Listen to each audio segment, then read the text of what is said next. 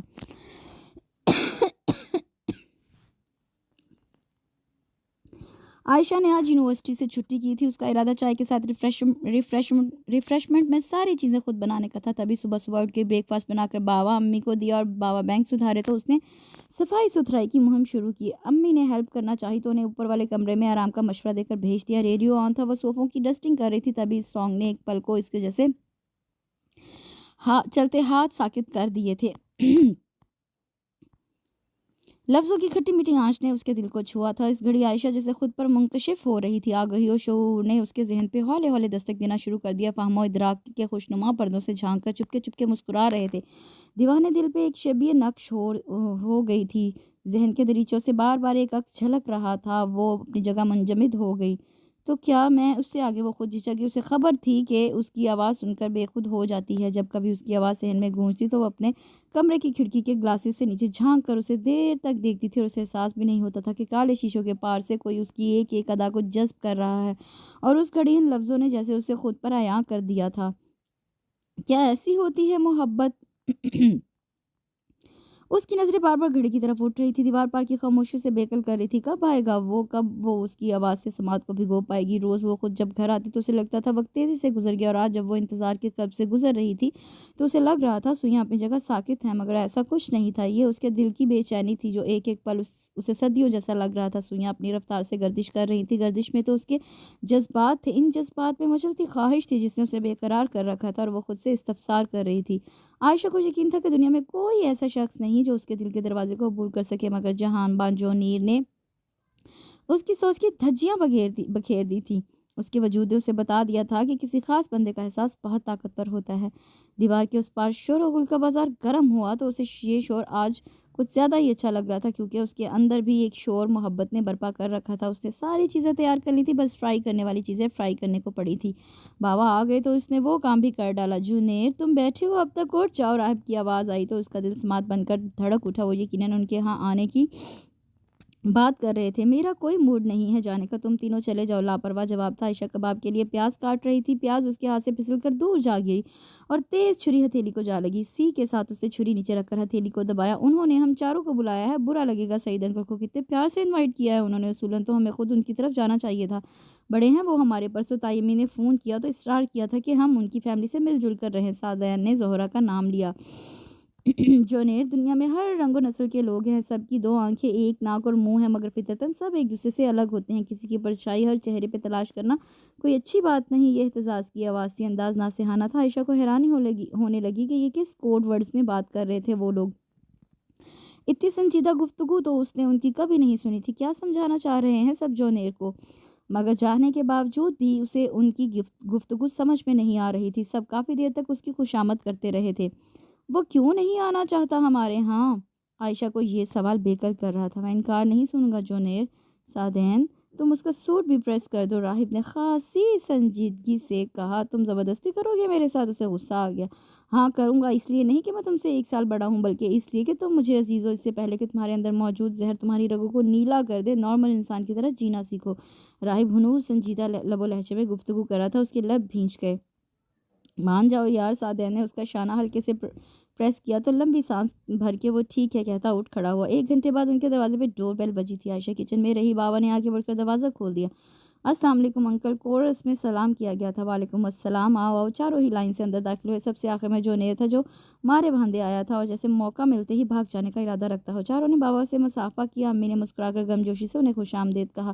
اس وقت وہ لوگ جس قدر سنجیدہ و متین نظر آ رہے تھے اس پہ امی کو خوشی ہو رہی تھی ورنہ ان کی باتیں سن کر تو وہ چاروں نے شیطان ہی لگتے تھے. مگر ان کے چہرے سے حویدہ شرافت و پاکیزگی انہوں نے پل بھر میں بابا کا ہمنوا کر دیا. امی نے آگے بڑھ کر باری باری سب کے سروں پہ ہاتھ پھیرا تھا. اور اس وقت عائشہ کو جھٹکا لگا جب جونیر دانستہ طور پر امی کی سائڈ سے نکل گیا. امی نے اس کے سر پر ہاتھ نہیں پھیرا تو نہیں، اسی بات کا احساس بھی نہیں ہوا کہ وہ آگے سے نکل گیا ہے، مگر عائشہ کی نگاہیں جہان بان جونیر پر ٹکی تھی، وہ حیران رہ گئی، ایسا کیوں؟ تھوڑی دیر بعد ڈرائنگ روم سے باتوں کی آوازیں آ رہی تھی، وہ ساری چیزوں پر تنقیدی نظر ڈال رہی تھی، مگر اس کا ذہن جونیر میں اٹکا ہوا تھا، اب اسے محسوس ہو رہا تھا اس کی نظر جب بھی اس پہ پڑتی تھی اس کی نظریں سپاٹ ہو جاتی تھی، وہ ان سپاٹ نظروں کے اس پار کوئی طوفان چھانک رہا ہوتا، درد کا طوفان، غصے کا طوفان، نفرت و عداوت کا طوفان، ایسا کیوں تھا؟ عائشہ میز لگا لوگی یا میں ہیلپ کروں؟ امی نے آ کر اسے سوچو کہ گھورک دندے سے نکالا۔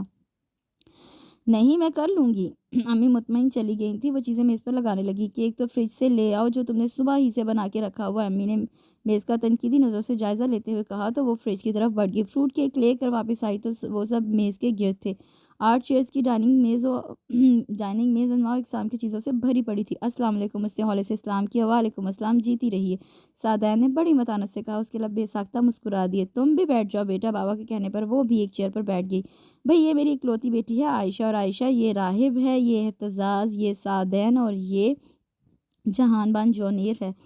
تینوں نے اپنے اپنے سٹائل سے اسے وش کیا تھا۔ یہ تمام چیزیں میری بیٹی نے یونیورسٹی سے چھٹی کر کے بنائی ہیں، کھا کر بتاؤ کیسی بنی ہیں؟ بابا با اخلاق میزبان کی طرح انہیں ایک ایک ڈش پیش کر رہے تھے۔ یہ کوکنگ بلا شبہ بہت اچھی کرتی ہیں، ہم نے آپ کے ہاتھ کی بریانی کھائی ہے اور ایک عرصے بعد یہ اتنی مزیدار چیزیں کھا کر لگ رہا ہے کہ ہم بھی زندوں میں ہیں، ورنہ اپنے ہاتھ کے کھانے کھا کر ہمارا خودکشی کا پلان بننے لگا تھا۔ سعدین کی گفتگو بڑی دلچسپ تھی، بابا خوب محظوظ ہو رہے تھے، تینوں کھانے اور بولنے کا دونوں کا کام ایسن طریقے سے کر رہے تھے جبکہ وہ برائے نام چیز پلیٹ میں ڈالے آنکھیں چکائے بیٹھا، منہ میں گنگیاں ڈالے بیٹھا تھا۔ چائے سے فارغ ہو کر ایک بار پھر وہ سب ڈرائنگ روم میں چلے آئے۔ کیا کر رہے ہو تم لوگ؟ بابا نے کشن گود میں رکھتے ہوئے سوال کیا۔ عائشہ خالی پڑے صوفے پہ بیٹھ گئی۔ پڑھ رہے ہیں NEG میں میکینیکل انجینئرنگ کی ڈگری کے حصول میں کوشاں ہیں ہم چاروں، جواب اعتزاز نے دیا۔ آپ کیا کرنی ہے عائشہ؟ کئی بار آپ کو کراچی یونیورسٹی سائٹ پہ دیکھا ہے، یہ راہب تھا۔ بی فارمیسی کر رہی ہوں وہاں سے، اس نے مسکرا کر جواب دیا۔ ویری گڈ، اچھا فیلڈ سلیکٹ کیا ہے آپ نے، پرسنل انٹرسٹ تھا یا کسی نے فورس کیا؟ سعدین بھی متاثر نظر آ رہا تھا۔ میرا پرسنل انٹرسٹ تھا، امی بابا نے مجھے فری ہینڈ دے رکھا ہے ہر معاملے میں، اور میری پوری کوشش ہوتی ہے کہ ان کا اعتماد مجروح نہ کروں۔ وہ بڑی سہولت سے گفتگو کر رہی تھی، اس کے جواب پر جہان بان جونیر نے شاید پہلی بار نظر اٹھا کے اسے دیکھا تھا، جب سے آیا تھا وائٹ اور پرپل کی خوبصورت پرنٹڈ شرٹ، وائٹ ٹراؤزر میں شرٹ سے ہم رنگ دوپٹہ اوڑھے، پاؤں چڑھائے، وہ بڑے اعتماد سے گفتگو میں حصہ لے رہی تھی۔ جونیر، لگتا ہے بہت کم بولتے ہو، امی نے یوں ہی اس کی خاموشی پہ کہا۔ وہ چپ رہا تو امی کے ساتھ اسے بھی سبکی محسوس ہوئی۔ جی بہت کم بولتا ہے، راہب نے غالباً دانت پیس کر جواب دیا۔ اب ہمیں اجازت دیجیے، کافی اچھی گپ شپ چل رہی تھی جب وہ ایک دم سے اٹھ کھڑا ہوا۔ عائشہ نے تینوں کے چہرے سے خفت سے سرخ پڑتے دیکھے تھے۔ بابا نے ڈنر پر بھی اصرار کیا مگر وہ سہولت سے معذرت کر گئی۔ امی نے اس بیعادت رخصت کرتے وقت ایک بار پھر ان کے سروں پر ہاتھ پھیرا اور ایک بار پھر وہ آگے سے نکل گیا تھا۔ اب کہ امی نے اس کی حرکت کو محسوس کر لیا تھا مگر انہوں نے محسوس ہونے نہیں دیا۔ عائشہ نے ایک بات اور محسوس کی، وہ امی اور اس کی طرف دیکھ بھی نہیں رہا تھا۔ امی بابا انہیں کے متعلق باتیں کر رہے تھے، وہ اپنے کمرے کی کھڑکی کھول کر بیٹھ گئی تاکہ ان کی گفتگو سن سکے۔ کہاں ہیں جونیر؟ سب سے پہلے راہب کی غصیلی آواز سنائی دی۔ بائک لے کر باہر نکل گیا ہے، اعتزاز نے صحن میں پڑی چیئر پہ بیٹھتے ہوئے بتایا۔ عائشہ نے کمرے کو مکمل تاریکی میں ڈبو رکھا تھا تاکہ انہیں شک نہ پڑ جائے کہ وہ ان کی گفتگو سننے بیٹھی ہے۔ جونیر کے عجیب و غریب رویے نے اسے مزید دلچسپی لینے پہ مجبور کر دیا تھا۔ کس قدر بد تہذیبی کا ثبوت دیا ہے، آج اس نے آنٹی کتنی محبت سے ملی مگر اس نے ہمیں جی بھر کے شرمندہ کیا۔ راہب غضبناک لہجے میں بول رہا تھا، اس بات سے قطع نظر کہ وہ ان کی باتیں بغور سن رہی تھی۔ امی بابا ٹی وی کھولے بیٹھے تھے، اسے شکر ادا کیا ورنہ ان کے کانوں تک بھی ساری باتیں پہنچ جاتی۔ صحن میں بیٹھے تینوں ہی اس متعلق باتیں کر رہے تھے، اس کی سمجھ میں کچھ نہیں آ رہا تھا۔ عائشہ بیٹھے بیٹھے تھکنے لگی، وہ اٹھنے ہی والی تھی جب بائک کی آواز پر سعدیہ نے اٹھ کر دروازہ کھول دیا۔ وہ بائک اندر لا رہا تھا، بلو جینز وائٹ شرٹ میں اچھا خاصا ڈیشنگ لگ رہا تھا۔ صحن میں لگی ٹیوب لائٹ کی روشنی میں عائشہ کو سارا منظر بآسانی دکھائی دے رہا تھا۔ بائک کھڑی کر کے وہ ان تک آیا۔ کہاں گئے تھے؟ اعتزاز نے راہب کی طرف ڈرتے ڈرتے دیکھا۔ نظروں ہی نظروں میں اس سے کوئی التجا بھی کی مگر راہب کے تیورات کسی التجا کو خاطر میں نہ لانے والے لگ رہے تھے۔ یوں ہی آوارہ گردی کرنے وہ بھی وہیں براجمان ہو گیا۔ عائشہ کو اب صرف اس کے سر کے براؤن بال نظر آ رہے تھے پر آواز صاف سنائی دے رہی تھی۔ کتنی جہالت کا ثبوت دیا آج تم نے، تمہیں احساس ہے آنٹی کو کیسا فیل ہوا ہوگا تمہاری حرکت پہ؟ انہوں نے ہمیں پیار سے بلایا تھا، اپنائیت کا ثبوت دینے کے خیال سے، نہ کہ اپنی بے عزتی مقصود تھی۔ راہب کو کم کم ہی غصہ آتا تھا مگر بڑا غضب کا ہوتا تھا اس کا غصہ۔ میں تو پہلے ہی انکاری تھا، جانا نہیں چاہتا تھا، تم نے ہی فورس کیا۔ مد مقابل بھی 100 ڈھیٹوں کا ڈھیٹ جونیر تھا جو کسی کو کم ہی خاطر میں لاتا تھا، کجا کہ معمولی سا غصہ۔ ہاں میں تمہیں فورس کر کے لے گیا تھا، مگر میں نے تمہیں ان کی بے عزتی کا لائسنس نہیں دیا تھا۔ راہب تب ہی تو گیا تھا۔ اس کے جواب پہ راہب فورگیٹ دس ٹاپک، سادن دبے دبے لہجے میں بولا۔ Why forget this topic? یہ کیوں نہیں سدھرتا؟ کیوں اپنے اندر کے زہر کو نہیں نکال پھینکتا؟ کیوں نہیں خود پہ رحم کرتا؟ کیوں عورت کو بہن بیٹی نہیں ناگن سمجھتا ہے؟ ناگن ہی تو ہے عورت، جو خوشیوں اور مانو خواہشوں کو ڈس لیتی ہے۔ ناقابل برداشت ہے میرے لیے عورت کی موجودگی۔ جی چاہتا ہے دنیا کی ساری عورتوں کو گولی مار دوں، جہنم واصل کر دوں۔ ساری عورتوں کو، میں دنیا کی تمام عورتوں سے نفرت کرتا ہوں۔ گلاس پٹک کر ایک کمرے کی طرف بڑھ گیا اور دھماکے سے دروازہ بند کر دیا۔ وہ دنوں متفکر انداز میں بند دروازے کو دیکھتے رہے۔ عائشہ کی ٹانگیں بیٹھے بیٹھے لرزنے لگی۔ اس کے لہجے کی صفا کی بے رحمی، نفرت میں شرابور الفاظ اس کی سماعت میں گونجے تو وہ بیڈ پہ گر گئی۔ اتنی نفرت، اتنی ناپسندیدگی، اتنی ناگواری، اتنی کراہیت، مگر کیوں؟ سارا کمرہ پل بھر میں تلپٹ ہو چکا تھا۔ ہر شے بکھر گئی تھی، گلدانوں کے پھول مسل گئے تھے۔ ماحول میں ایک عجیب سی اداسی حلول کر گئی تھی، اور یہ اداسی اپنے اندر طوفان چھپائے بیٹھی تھی۔ طوفان گزر گیا تھا، ہر چیز تہس نہس کر کے۔ وہ دونوں ہاتھوں سے کنپٹی کو دبائے بیڈ پر بیٹھا تھا۔ مجھے برین ہیمریج کیوں نہیں ہو جاتا؟ میری شریان پھٹ کیوں نہیں جاتی؟ میرا دل بند کیوں نہیں ہو جاتا؟ وہ اذیت کے پل سے گزر رہا تھا۔ کافی دیر تک تینوں نے دروازے پر دستک دی۔ جب اس نے ہمیشہ کی طرح دروازہ نہیں کھولا تو وہ لوگ تھک کر اپنے اپنے کمروں کو چلے گئے۔ جانتے تھے کہ یہ دروازہ اب صبح ہی کھلے گا۔ وہی جونیر جو سارا دن کہکہے لگاتا تھا، وہی در سے تڑپ رہا تھا۔ اندر پنپتے ناسور پہ ایک بار پھر چوٹ لگی تھی۔ رخساروں پہ بہنے کی بجائے اس کے آنسو اندر گر رہے تھے، اور ہر گرتا قطرہ اس کی آنکھوں کو سرخ کرتا جا رہا تھا۔ دادا جی کے 3 بیٹے اور 2 بیٹیاں تھیں۔ سب سے بڑے بیٹے یاور، پھر دونوں بیٹیاں سدرا اور فریدہ، پھر فصیح، اور سب سے چھوٹے تیمور رضا تھے۔ دونوں بیٹیاں کم عمری میں ہی بیاہ کر سسرال چلی گئی تھیں۔ سدرا چچا کے گھر تو فریدہ تایا کے گھر رخصت ہو گئی۔ یاور اور فصیح کا مزاج دادا جی پر گیا تھا۔ انہیں کھیتی باڑی میراث میں ملی تھی۔ یاور اور فصیح نے میڈل تک تعلیم حاصل کی تھی اور دادا جی کا ہاتھ بٹانے لگے۔ انہیں اپنے سارے ہی بچوں سے پیار تھا، مگر ان کی جان چھوٹے تیمور رضا میں قید تھی۔ تیمور کی پیدائش پہ دادی جان کی زندگی ہی تھی جو وہ بچ گئی، ورنہ ان کی زندگی کی کوئی امید نہیں رہی تھی۔ بفضل خدا دادی اور تیمور رضا خیریت سے رہے، اور پھر مزید بچہ ان کی آغوش میں نہیں آیا تو تیمور انہیں اور زیادہ عزیز ہو گئے۔ سب کو ہی ان سے بے پناہ محبت تھی، اور اسی محبت سے انہوں نے فائدہ اٹھانا شروع کر دیا۔ ضد، سرکشی، جذباتی پر ان کی شخصیت کا خاصہ تھا۔ جب سے انہوں نے ہوش سنبھالا تھا، ہر ریت رواج کو توڑتے آئے تھے۔ دونوں بیٹوں کی طرح جب تیمور نے بھی مڈل پاس کر لیا تو دادا جی کی خواہش تھی کہ وہ بھی بھائیوں کا ہاتھ بٹائیں، مگر اس نے انکار کر دیا، اور ساتھ ہی فرمائش بھی کر دی کہ انہیں شہر جا کر پڑھنا ہے۔ عزیز بیٹے کی بات دادا جی نے مانی اور انہیں شہر میں داخل کر دیا۔ میٹرک کے بعد مزید تعلیم کا سن کر دادا جی نے سمجھایا، مگر ان کی ایک نہ چلی، اور وہ نہ چاہتے ہوئے بھی اجازت دینے پر مجبور ہو گئے۔ بیٹے کی جدائی دونوں پہ ہی بھاری تھی، مگر انہیں یقین تھا کہ کچھ بھی ہو جائے وہ لوٹ کر انہی تک آئیں گے۔ مگر تیمور کتنے ہٹ دم ہو گئے تھے، اس کا اندازہ دادا جی کو اس وقت ہوا جب FSC شاندار نمبروں سے پاس کر کے تیمور نے آرمی میں جانے کی خواہش ظاہر کی۔ دادا جی کے پرکھوں میں سے آج تک کوئی کھیتی باڑی سے نہیں ہٹا تھا، اور تیمور پہلے شخص تھے جنہوں نے اس روایت کو توڑنے کی ٹھان لی تھی۔ دادی جی نے لاکھ آنسو بہائے، بہنوں نے منت کی، مگر ان کی ہٹ درمی اپنی جگہ مسلم تھی۔ آرمی ان کا خواب جنون تھا جسے وہ کسی صورت دستبردار نہیں ہو سکتے تھے، مگر اس بار دادا جی بھی اٹ گئے۔ نتیجتاً تیمور نے اپنی منمانی کے لیے خودکشی کی بھی کوشش کی، اور یہی سب ہار گئے۔ تیمور لیفٹیننٹ بن کر آئے تو اسی سال یاور اور فصیح کی شادی ہو گئی۔ زندگی اچھی بھلی گزر رہی تھی۔ جب کبھی چھٹیوں پر آتے، دادی جی بہنیں ان کی شادی کی بات لے کر بیٹھ جاتی، مگر انہوں نے صاف لفظوں میں کہہ دیا تھا کہ وہ غیر خاندان میں اور اپنی پسند کی شادی کریں گے۔ سب کو مانتے ہی بنے اختلاف کا کوئی فائدہ نہیں تھا۔ گاؤں کی زمین رفتہ رفتہ سیم و تھور کا شکار ہونے لگی تو دادا جی کا دل کھیتی باڑی سے اٹھ گیا۔ انہوں نے بیٹوں کے فورس کرنے پر ساری زمین بیچ دی، اور یاور اور فصیح نے لیدر کا بزنس شروع کر دیا۔ قسمت مہربان تھی جو ان کا بزنس چل نکلا۔ پھر سب گاؤں چھوڑ کر کراچی شفٹ ہو گئے۔ تیمور رضا ان دنوں نئے کیپٹن کے رینک پر فائز ہوئے تھے جب دشمن نے دھوکے سے ان کی چوکیوں پر حملہ کر دیا۔ ان کے ساتھیوں اور انہوں نے بڑی جوان مردی سے ان کے حملے کا سر کچل کر دشمن کو نقصان پہنچایا تھا۔ تو دوران اٹیک تیمور رضا گھائل ہو گئے تھے۔ وہ CMH بازو کی ڈریسنگ کروانے آئے تھے۔ ان کا اتفاق کم ہی ہوتا تھا CMH چکر لگانے کا۔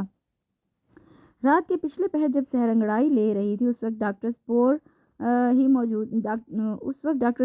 موجود تھی اور راؤنڈ پر نکلی ہوئی تھی۔ وہ کافی دیر سے بیٹھے تھے، مگر ڈاکٹر زبور کی آمد کا دور دور تک کوئی نشان نہیں تھا۔ مارے جلاہٹ کی ان کا برا حال تھا۔ مسیحا کی مسیحائی تک یہ بہتا خون کہیں میری جان ہی نہ لے لیجیے جناب، آپ کی مسیحا حاضر ہے۔ ان کی پشت سے ڈاکٹر زبور اندر داخل ہوئی۔ تیمور رضا کی بڑبڑاہٹ پہ بے ساختہ ٹکڑا لگایا۔ تیمور رضا بے ساختہ اٹھ کھڑے ہوئے، یونیفارم میں وائٹ اور اوور آل پہنے نہایت حسین و جمیل۔ ڈاکٹر زبور مسکراتی نظروں سے انہیں دیکھ رہی تھی۔ زیادہ ٹوٹ پھوٹ تو نہیں ہوئی کیپٹن، بڑھ رہی اعتماد سے وہ گفتگو کر رہی تھی۔ پھر انہوں نے آستین اوپر کرنے کا اشارہ کیا۔ تیمور ڈریسنگ کرا کے نکلے تھے، ڈاکٹر زبور کی محبت میں گرفتار ہو چکے تھے۔ خود تیمور رضا کی پرسنالٹی غضب کی تھی، مگر جب انہوں نے زبور کو پرپوز کیا تو انہوں نے دوسرے ہی سیکنڈ میں انکار کر دیا۔ مگر تیمور پیچھے نہ ہٹے۔ زبور نے انہیں سرکس سے باز رکھنے کی مقدور بھر کوشش کی، مگر وہ نہیں جانتی تھی تیمور ضدی اور سرکشی میں اپنا ثانی نہیں رکھتے۔ زبور کے انکار کو خاطر میں نہ لا کر انہوں نے دادا جی اور دادی جی کو ان کے گھر بھیج دیا۔ زبور کے گھر والوں نے ہاں کر دی۔ زبور کو اپنے ماں باپ کی بات ماننی پڑی، اور یوں تیمور رضا نے زبور کے تمام جملہ حقوق اپنے نام لکھوا لیے۔ چھٹیوں کے بعد دونوں نے ڈیوٹی جوائن کر لی۔ دادا جی دادی جی کے ساتھ زبور نے کم ہی وقت گزارا۔ چھٹیوں میں وہ تیمور کے ساتھ ان سے ملنے آئی تھی۔ دادی جی کو زبور بہت پسند تھی۔ ان میں شہری لڑکیوں جیسا نخرہ نہیں تھا، نہ ہی وہ ڈاکٹر نظر آتی تھی۔ ان کا انداز الہرد و شیزہ سے کم ہرگز نہیں تھا۔ سال بھر بعد ان کے ہاں جہان بان جونیر کی پیدائش ہوئی تھی۔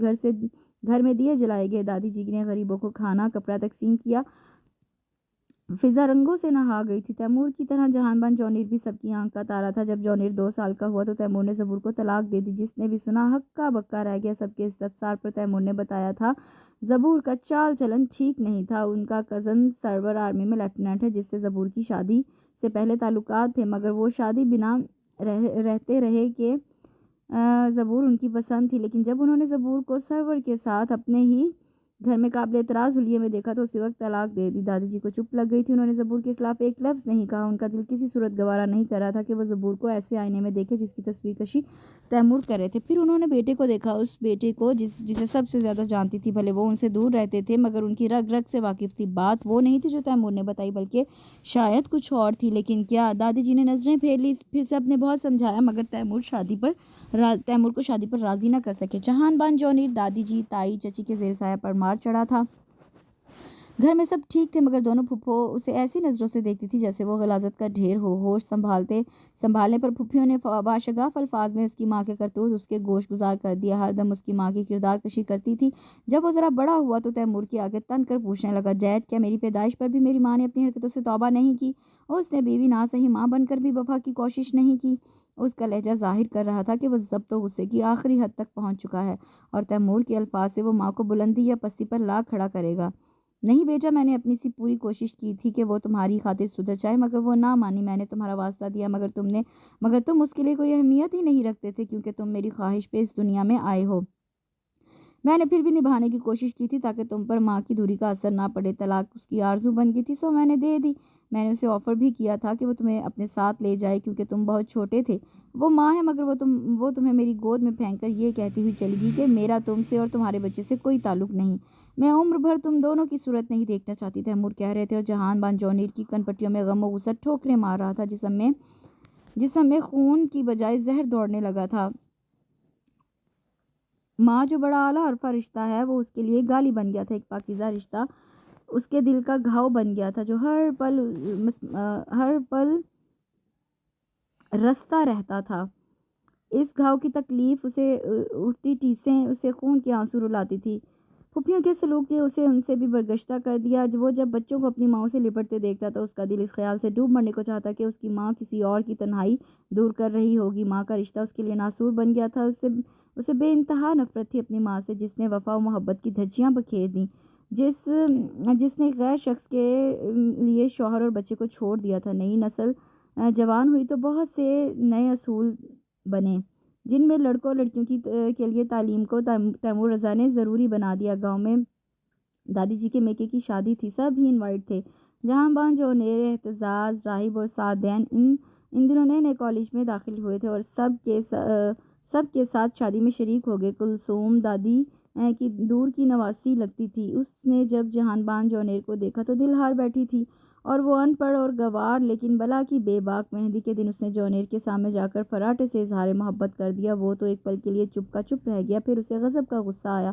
اس نے کلثوم کو جھاڑ کر رکھ دیا تھا۔ کلثوم اپنی بے عزتی برداشت نہ ہوئی، اگلے ہی پل اس نے چیخ چیخ کر سب کو اکٹھا کر لیا۔ سب کے جمع ہو جانے پر اس نے کہا کہ جونیر نے اس کے ساتھ زیادتی کی کوشش کی ہے۔ دادی جی سمیت سب ہی جانتے تھے کہ جونیر عورتوں سے کس طرح بدکتا ہے۔ سب اس کی پارسائی پہ بول رہے تھے اور وہ ساکت رہ گیا۔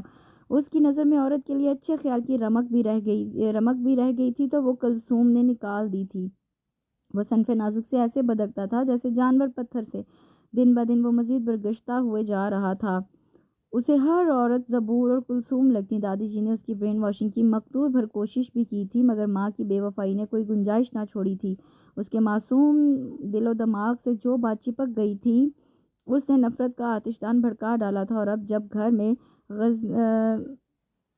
غزالی کی شادی 2 ماہ بعد ہونے والی تھی تو گاؤں سے دور دراز کے رشتہ داروں نے گھر بھر گیا تھا۔ خواتین اور لڑکیوں کی بہتات اور پرائیویسی نہ دیکھ کر اس نے دادی سے ہاسٹل میں داخل ہونے کی بات کی تھی۔ دادا جی جانتے تھے کہ ایگزامز کی تیاری تو صرف بہانہ ہے، اصل میں تو وہ عورتوں سے بھاگ رہا تھا، مگر انہوں نے ہاسٹل میں رہنے کی اجازت نہ دی۔ انہوں نے اپنے پرانے گھر کی چابی دے دی جہاں وہ گاؤں چھوڑنے کے بعد شفٹ ہوئے تھے اور جو عرصہ سے بند تھا۔ دادا جی اگر اسے صحرا میں بھی رہنے کو کہتے عورتوں سے بچنے کو، تو وہ اس پر بھی تیار ہو جاتا۔ جب اس نے رخت سفر باندھ دیا تو اس کے ہم پیالہ ہم نوالا ہمزاد کیسے اکیلے رہ سکتے تھے؟ سو آج کل وہ پرانے گھر میں رونق بکھیر رہے تھے اور عائشہ کی تنہائی کو خوشگوار کر رہے تھے۔ صبح کے 10 بجے جا کر کہیں اس کے کمرے کا دروازہ کھلا تھا۔ تینوں نے بے ساختہ اس کی صورت دیکھی تھی، جس سے عیاں تھا کہ رات کرب کا بادل خوب گرجا تھا۔ درد کی بارش زور و شور سے برسی تھی، آنکھوں کی سرخی بتا رہی تھی کہ نفرت کا طوفان بڑی تیزی سے ہستی پر چھا گیا تھا۔ رات کی بدمزگی کے باعث کوئی یونیورسٹی نہیں جا سکا۔ اب وہ بھی تینوں خاموشی سے پیڑ کے نیچے کرسیوں پر بیٹھے تھے، وہ بھی صحن میں ان کے ساتھ براجمان ہو گیا۔ چائے ملے گی یار، اسے تھکے تھکے لہجے میں کہا۔ سعدین فوراً کچن کی سمت دوڑا، چائے تیار تھی، وہ سب کے لیے لے آیا۔ جونیئر نے مگ اٹھا لیا۔ وہ تینوں اپنی اپنی جگہ خاموش جیسے شرمسار تھے۔ اتنے خاموش کیوں ہو تم لوگ؟ اندر کے شور سے گھبرا کر اس نے استفسار کیا۔ آئی ایم سوری جونیئر، رات میں کچھ زیادہ ہی کہہ ڈالا، میں شرمندگی محسوس کر رہا ہوں۔ راہب کیسی بات کرتے ہو یار، ہم بچپن سے ایک دوسرے کے ساتھ ہیں، ایک دوسرے کے دکھ سکھ سے آگاہ ہیں، ہم کزنز ہیں مگر بیسٹ فرینڈ بھی تو ہیں، اسی باعث ہم میں سے کسی کو آج تک باہر دوستی کی ضرورت نہیں پڑی، but I am also sorry. رات میں بھی کچھ زیادہ ہی تلخ ہو گیا تھا۔ جونیئر نے راہب کا ہاتھ تھام کر دبایا۔ شکر الحمدللہ، سعدین اور احتجاج نے بآواز بلند کہا تو سب مسکرا دیے۔ اب لگ رہا ہے یہ گھر ہے، ورنہ صبح سے تو سناٹے ہولا رہے تھے۔ موسم تو دیکھو کتنا اچھا ہو رہا ہے، بادل چھائے ہوئے ہیں، ہلکی ہلکی پھوار بھی پڑ رہی ہے، لگتا ہے آج بادل بارش لا رہے ہیں۔ بارش کی خوشی میں آج میں تم سب کو اپنے ہاتھ کے پکوڑے کھلاؤں گا۔ تینوں نے شور مچا ڈالا کہ ازلی کامچور جونیئر خود آفر کر رہا تھا، ابھی پکوڑوں کے لیے پین نکالنے جا رہا تھا جب بارش زوروں پہ ہونے لگی۔ پکوڑے چھوڑ چھاڑ کر سب صحن میں نکل کر بارش سے بھیگنے لگے۔ ان تینوں نے سعدین کو اٹھا کر باسکٹ بال کی طرح ہوا میں اچھالا تھا، بیچارے کو اچھی خاصی چوٹ لگی تھی۔ سب اس سے چوٹ کی بابت استفسار کر رہے تھے، وہ روٹھ گیا تھا اور وہ سب اس کے گرد بھنگڑا ڈالے گا رہے تھے۔ آج عائشہ بھی یونیورسٹی نہیں جا سکی تھی، دیوار پار کی خاموشی اس کا دل دھڑکا رہی تھی، مگر اب پھر سب ٹھیک ہو گیا تھا۔ کافی دیر بعد جونیئر پکوڑوں پر توا آزمائی کر رہا تھا۔ یہ پکوڑوں کو کیا خسرہ ہو گیا جو اسپرے ہو رہے ہیں؟ بیسن پتلا ہو جانے کے باعث پکوڑے اپنی شکل سے محروم ہو گئے تھے۔ یہ اسپیشل پکوڑے ہیں، جونیئر نے ڈٹائی سے کہا، اور پھر کچھ ہی دیر بعد ایک دوسرے پر اسپیشل پکوڑے بارش کی طرح برسائے جا رہے تھے۔ یونیورسٹی سے کلاسیں صاف ہو گئی تھی، آج کل وہ سب سنجیدگی سے ایگزامز کی تیاری کر رہے تھے۔ ابھی تھوڑی دیر آرام کی غرض سے لیٹے تھے جب بیل پر چونک گئے۔ یہ اس وقت کون آ گیا دیکھنا زی، پہلے دروازے کو دیکھا ہوں، پھر آ کر تم سب کو دیکھتا ہوں۔ وہ دھمکاتا چلا گیا۔ جب واپس آیا تو بڑا شریف نظر آ رہا تھا۔ ان سب کی نظر جب احتجاج کے ساتھ کھڑے بندے پر پڑی تو وہ سب جھٹکے سے سیدھے اٹھ کھڑے ہوئے۔ السلام علیکم، کورس میں سلام کیا گیا۔ وعلیکم السلام، کیسے ہو تم لوگ؟ جونیئر تیمور رضا کے گلے لگ گیا۔ آپ کیوں آئے ہیں ڈیڈ؟ ڈاکٹر نے آپ کو چلنے پھرنے سے منع کیا ہے۔ ہمیں بلوا لیا ہوتا۔ سعدین نے جلدی سے صحن میں پڑی چیئر پیش کی۔ تیمور کرنل کے عہدے پر تھے، جب سال بھر پہلے انہیں دل کا عارضہ لاحق ہو گیا اور وہ آج کل ریٹائرڈ تھے۔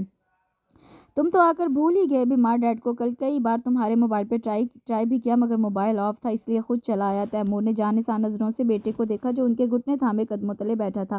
اپنا یہ اکلوتا لمبا چوڑا وجیہ بیٹا انہیں بہت عزیز ہو گیا تھا۔ جہان بان جونیئر کو بھی اپنے باپ سے عشق تھا۔ ماں کی بے وفائی کا سن کر تیمور رضا اس کی نظروں میں ہیرو بن گئے تھے، جنہوں نے بیوی سے وفا کا ثبوت اس طرح برقرار رکھا کہ دوسری شادی نہیں کی۔ اس کا بس چلتا تو باپ کو پلکوں پہ بٹھا لیتا۔ یہ گھر کی کیا حالت بنا رکھی ہے تم لوگوں نے؟ کھانے کے گندے برتن تک یہاں ہیں۔ تیمور اب ارد گرد کا جائزہ لے رہا تھا۔ فوج میں ڈسپلن سے بھری زندگی گزاری تھی اور اب یہ بے ترتیبی نے ناگوار گزر رہی تھی۔ اٹھا رہا ہوں چاچو، سعدین ہکلا کر برتن اکٹھے کرنے لگا۔ باقی دونوں بھی دم سادے کھڑے تھے۔ تیمور چونکہ شروع سے ہی میس میں رہتے تھے اور کبھی کبھی ہی گھر آتے تھے تو بچے ان سے فری نہ ہو سکے، اور پھر ان کا انداز بھی ذرا ہٹ کر ہوتا تھا، غصے کے بھی تیز تھے، اسی لیے بچے اگر دادا جی، یاور اور فصیح کی نہیں مانتے تو پھر سب کو تیمور کے نام کا ڈراوا کافی ہوتا تھا۔ سب ان سے ڈرتے بھی تھے۔ تیمور کو روبرو دیکھ کر سب انسانیت کے جون میں نظر آ رہے تھے۔ یہاں کوئی سعید صاحب رہتے تھے؟ تیمور کی نظریں دیوار کے پار گھر کی طرف تھیں۔ اب بھی یہی ہیں، بڑے اچھے لوگ ہیں، پیر کو ہمیں چائے پر انوائٹ کیا تھا، انہوں نے آپ کا پوچھ رہے تھے، راہب نے بردباری سے جواب دیا۔ کم ہی ملے ہیں ہم، میں تو ڈیوٹی کے باعث کم ہی آتا تھا، مگر اچھی فرینڈ شپ تھی ہماری۔ میں جا رہا ہوں، ملنے چلو گے تم لوگ؟ انہوں نے اٹھتے ہوئے کہا۔ آپ ہو؟ یہ اعتزاز کی متانت دیکھنے سے تعلق رکھتی تھی، ان کی مت ماری گئی تھی جو وہ تیمور کے ساتھ جا کر بھیگے بلے بن کر بیٹھ کر اپنا امیج خراب کرتے۔ جونیر تم میرے ساتھ چلو اور میں واپس آؤں، تب تک گھر کی حالت سمجھ جانی چاہیے، میں آ کر ایک ایک چیز چیک کروں گا۔ ماں جی نے مجھے تم لوگوں کی سہولت کے لیے ملازم ساتھ لے جانے کو کہا تھا، مگر مجھے ملازموں پر تکیہ کرنے والے لوگوں سے چڑ ہے، اس لیے ساتھ نہ لایا۔ دل پر غم کا پہاڑ گرتے محسوس کر کے تینوں نے مرتے کیا نہ کرتے کہ مزداق شد و مت سے سر ہلایا۔ جونیر نے بے ساختہ مسکراہٹ لب دبا کر روکی اور سر جھکا دیا۔ بعد نخواستہ تیمور کے پیچھے چل رہا تھا، جبکہ پیچھے سے سب نے اسے گھونسے اور جھاڑو دکھائی تھی، بیچاروں کو صفائی جو کرنی تھی۔ بیل بجانے پر عائشہ نے دروازہ کھولا تھا۔ السلام علیکم، حسب عادت اس نے سلام کیا۔ وعلیکم السلام، سعید صاحب تشریف رکھتے ہیں؟ وہ استفسار کر رہے تھے۔ عائشہ کی جگنوں بھری نظریں پیچھے موجود جونیر پر پڑیں تو اس نے بنا کسی استفسار کے انہیں اندر آنے کی دعوت دی۔ تشریف لائیے، انہیں ڈرائنگ روم میں بٹھا کر وہ بابا کو اطلاع دینے چلی گئی۔ تھوڑی دیر بعد ڈرائنگ روم سے خوشگوار باتوں کی آوازیں باہر آنے لگیں۔ عائشہ کو باتوں ہی سے خبر ہوئی کہ وہ جونیر کے والد محترم ہیں۔ چائے پرتکلف ریفریشمنٹ کے ساتھ سلیقے سے پیش کر کے وہ بھی وہیں بیٹھ گئی۔ تیمور نے اس سے بھی بڑی اپنائیت سے گفتگو کی تھی، ان کی آنکھوں میں پسندیدگی کے رنگ گہرے تھے۔ جونیر پہلے ہی کی طرح لاتعلق بیٹھا تھا۔ کمینے، اللہ کرے تجھے موت نہ آئے، اور دیکھنا جب تم مرے گا تو اینٹ جائے گا، یہ سعدین کی آواز تھی۔ وہ راہب کو اس کی موت کے متعلق پیش گوئی کر رہا تھا۔ ڈرائنگ روم میں ایک دم سناٹا چھا گیا۔ امی بابا تو ان کی آواز کے عادی ہو گئے تھے، مگر تیمور حیرت زدہ بیٹھے تھے۔ اسی دم اعتزاز کی آواز آئی، ہائے یہ چاچو نے کیا کیا؟ اپنے ہونہار اصلی کام چور سپوت کو ساتھ لے گئے۔ یاور کوئی مجھے بتلاؤ کہ میں پہلے جمعدار کے فرائض انجام دوں یا بھنگی بن کر باتھ روم کی صفائی کروں؟ اے اللہ، تو دیکھ رہا ہے نا ہمارے ساتھ کتنی ناانصافی ہو رہی ہے، تو کچھ ایسا کر کہ جونیر کا بچہ وہاں جو بھی کھائے پیے اسے ہضم نہ ہو۔ جونیر نے بے ساختہ پہلو بدلا تھا اپنے پالشڈ نیلز کو دیکھنے۔ عائشہ کی لبوں پر محفوظ کن مسکراہٹ دیکھ کر جہان پن جونیر کو خفت کے ساتھ احساس ہوا کہ وہ یقیناً روز اول سے ان کی گفتگو سنتی رہی ہے۔ بولتے وقت اسے خود احساس نہیں ہوتا تھا، مگر دیوار پار سے آتی آواز اسے کسی قدر شرمسار کر گئی۔ جونیر کیا تم لوگ اس قدر تیز بولتے ہو؟ تیمور استفسار کر رہے تھے اور اسی وقت مارو پیٹو کی آواز کے ساتھ یقیناً کسی ایک کی دھنائی ہو رہی تھی۔ بیچارہ مجرم بچاؤ بچاؤ کے نعرے بلند کر رہا تھا۔ وہ انہیں دل میں گالیاں دینے لگا۔ بچے ہیں ابھی، بابا نے انہیں دوسری باتوں میں لگا لیا۔ چائے کے بعد بھی وہ کافی دیر بیٹھے رہے۔ اس دن سے سب نے اپنی آواز کو قابو میں کرنے کی پوری کوشش کی تھی۔ تیمور کے چلے جانے کے بعد جب جونیر ان تینوں سے کہہ رہا تھا، کمینو تم لوگ آہستہ نہیں بول سکتے تھے؟ تم لوگوں کی ساری آواز ڈرائنگ روم تک آ رہی تھی۔ ہائے نہیں، یہ اعتزاز تھا، گرچہ وہ آواز دبا کر بول رہے تھے، مگر وہی مسل کے چور چوری سے جاتا ہے، ہیرا پھیری سے نہیں۔ یہ باتیں بھی عائشہ نے بغور سنی تھی۔ اس سے اگلے روز جونیر اور سعدین باہر سے آئے تو سعدین مسلسل ہنس رہا تھا اپنے بیڈ روم میں موجود عائشہ کھڑکی کے مزید قریب ہوئی۔ سعدین سارا قصہ ان دونوں کے گوشت گزار کر رہا تھا۔ سعدین نے قصہ کچھ یوں شروع کیا، ہم دونوں آ رہے تھے، راستے میں وہ جو نکڑ پر پہلا مکان ہے وہاں دروازے پر سامان کا ڈھیر پڑا تھا، دروازے پر الماری پھنسی ہوئی تھی، اندر موجود صاحب نے آواز لگائی، بھائی ذرا مدد کروا دیجئے۔ میں تو ہلا نہیں، مگر جونیر صاحب کود پڑے یہ کہتے ہوئے کہ برا وقت ہم پر بھی گزر چکا ہے۔ ضمیر کھڑا دیکھتا رہا، باہر سے جونیر اور اندر سے ان صاحب نے کافی کوشش کی، مگر الماری اپنی جگہ پھنسی رہی۔ کافی دیر بعد وہ صاحب باہر نکلے اور انہوں نے اپنے سر پر ہاتھ مار کر کہا، یار یہ تو باہر ہی نہیں نکل رہی۔ اس پر ہمارے جونیر جینیس نے معصومیت کے سارے ریکارڈ تابڑ توڑ کر کہا، کیا اسے باہر نکالنا تھا؟ میں تو سمجھ رہا تھا اندر کرنا ہے۔ چاروں کے کہے میں عائشہ کی ہنسی بھی بے ساختہ تھی، مسخرے پن کی بھی ان کے ہاں کوئی حد نہیں۔ وہ محفوظ ہوتے ہوئے سوچ رہی تھی، آئے دن ان کے کھانے جل جاتے تھے اور وہ سب چیخو پکار مچاتے تھے۔